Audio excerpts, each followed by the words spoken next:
now that you have made a brand script decision and you've put the aspirational identity of your customer into that brand script, we know where the story is going. I mean, every decision that we make about what goes into our brand script needs to lead our customers to become this kind of a person. And so now that we've got the end of our brand script figured out, I want to go all the way back to the beginning. I want to talk about our character and what they want. We have to define something that our character wants. A story only gets started when we define that something. If we haven't clearly defined it, people are still waiting for the story to get going. Now, there are two mistakes that screenwriters make when they're trying to determine what it is that their character wants. And they're the same mistakes that business people make. And they're this. I mean, the first thing is,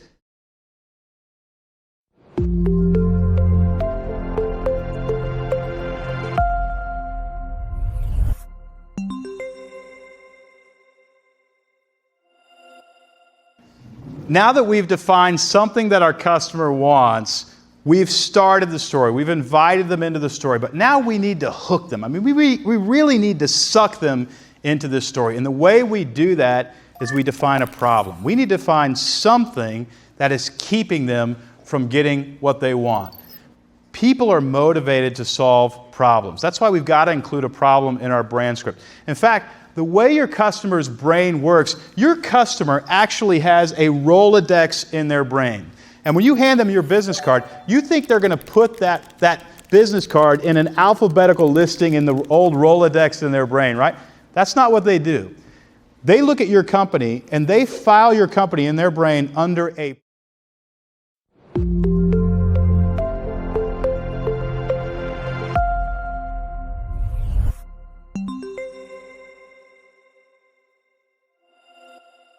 Where are we at so far in our story? Well, we've identified what our customer wants. That invited them into a story. And then we actually defined the 3 levels of problems that they experience. That really hooked them into the story. But we've got them in a really tough place. I mean, they're feeling hopeless. They're feeling helpless. They need help. And that's where we come in. We enter their story as the guide, and we position ourselves as the guide. And it's critical. I'm telling you, if you play the hero in the story, you are going to do a lot less business than if you play the guide. When it comes to choosing somebody to buy products from or somebody to follow, customers are all...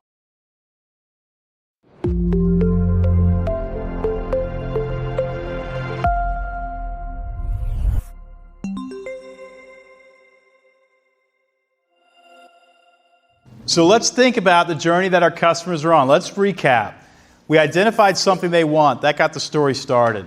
Then we hooked them when we talked about the problem. And they're interested in us because they want to resolve that problem. They were hopeless, but we positioned ourselves as the guide. We're definitely in a relationship with these people at this time. I mean, there is some sort of affinity. They're paying a lot more attention to our brand than they are to other brands. But you know what? They're not going to place an order. They really won't. Even though they're in a relationship with us, they will not take the next step. Because we think about it, we identified something they want. That's one little step. Then we identified the problem. We defined a problem. Well, that's another step.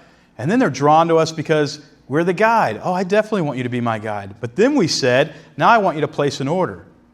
Oh, no. You want me to give you money? Well, this is the first time in our communication with our customers where we're actually putting them in a place of risk. I mean, if they place this order and give us money, they could lose that money. Or even more than the money, they could feel stupid for having fallen for this trick. Or they might be disappointed. I mean, there's all sorts of reasons that they're saying, I don't know if I want to do this, because this is not just a step, this is a yawning chasm. And what they're going to do at this point in their relationship with us is they're going to start making excuses. They're going to come up with excuses to not do business with you. And there are 2 really main excuses that they're going to use.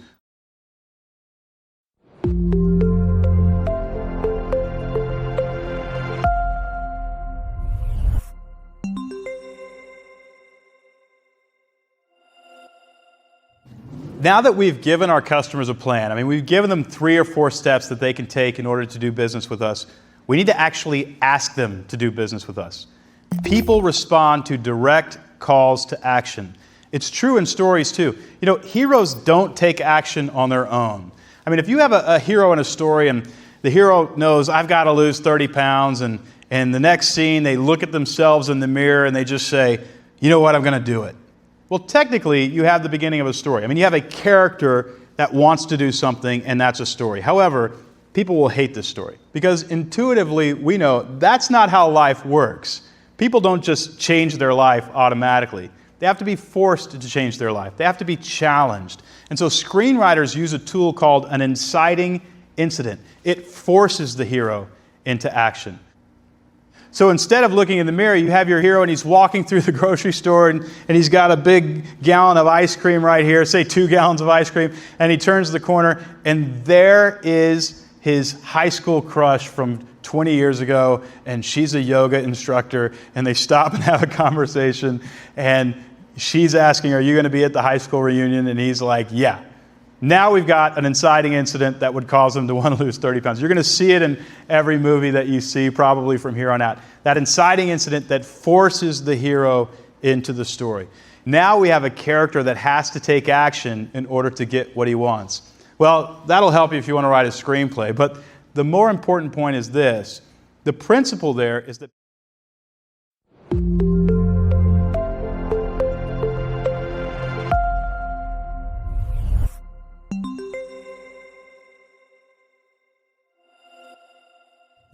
now that we've given our customers a plan, I mean, we've given them 3 or 4 steps that they can take in order to do business with us, we need to actually ask them to do business with us. People respond to direct calls to action. It's true in stories too. You know, heroes don't take action on their own. I mean, if you have a hero in a story and the hero knows, I've got to lose 30 pounds, and the next scene, they look at themselves in the mirror and they just say, you know what, I'm going to do it. Well, technically, you have the beginning of a story. I mean, you have a character that wants to do something, and that's a story. However, people will hate this story because intuitively, we know that's not how life works. People don't just change their life automatically. They have to be forced to change their life. They have to be challenged. And so screenwriters use a tool called an inciting incident. It forces the hero into action. So instead of looking in the mirror, you have your hero and he's walking through the grocery store and he's got a big gallon of ice cream right here, say 2 gallons of ice cream, and he turns the corner and there is his high school crush from 20 years ago, and she's a yoga instructor, and they stop and have a conversation, and she's asking, are you going to be at the high school reunion? And he's like, yeah. Now we've got an inciting incident that would cause him to want to lose 30 pounds. You're going to see it in every movie that you see probably from here on out. That inciting incident that forces the hero into the story.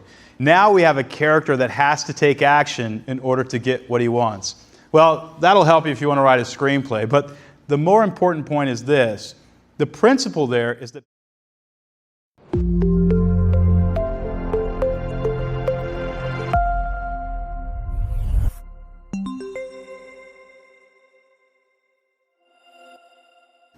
well, now we've really roped them into our story, right? I mean, we've taken all the steps and our customers are very interested in doing business with us. But we want to put a little finishing touch on this. We want to put stakes in the story. What can be won or lost for our customers if they do or do not do business with us? We have to include a potential failure. Every human being is trying to do 2 things.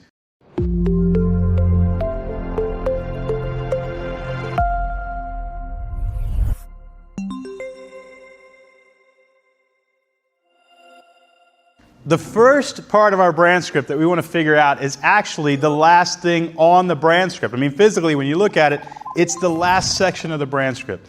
And it's called identity transformation. And it has to do with this. Who are you helping your customer become?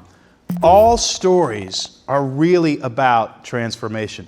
They're all kind of the same in that way. I mean, at the beginning of the story, you've got a hero, right? And the hero is weak, and they're afraid, and they're scared, and they're not sure they can get this job done, and they're doubting themselves, they're ill-equipped, they're unskilled. Heroes, we always think of them as really strong characters. They're not. They're weak characters, but they become strong. They go on this journey. They have to overcome this problem. They have to fight this villain. They have to challenge themselves, and in that challenge, they begin to grow. And at the end of the movie, usually right at the very end of the movie, I mean literally minutes before the end of the movie, you realize, and the hero themselves realize within the story, oh my word, I'm different. I'm a different person than I'm used to be. I'm actually skilled. I'm actually equipped. I'm strong. I'm brave. I know what I'm doing. I'm sure of myself. Stories are about transformation. And there's a reason that so many stories, almost all stories, are about transformation. And it's this.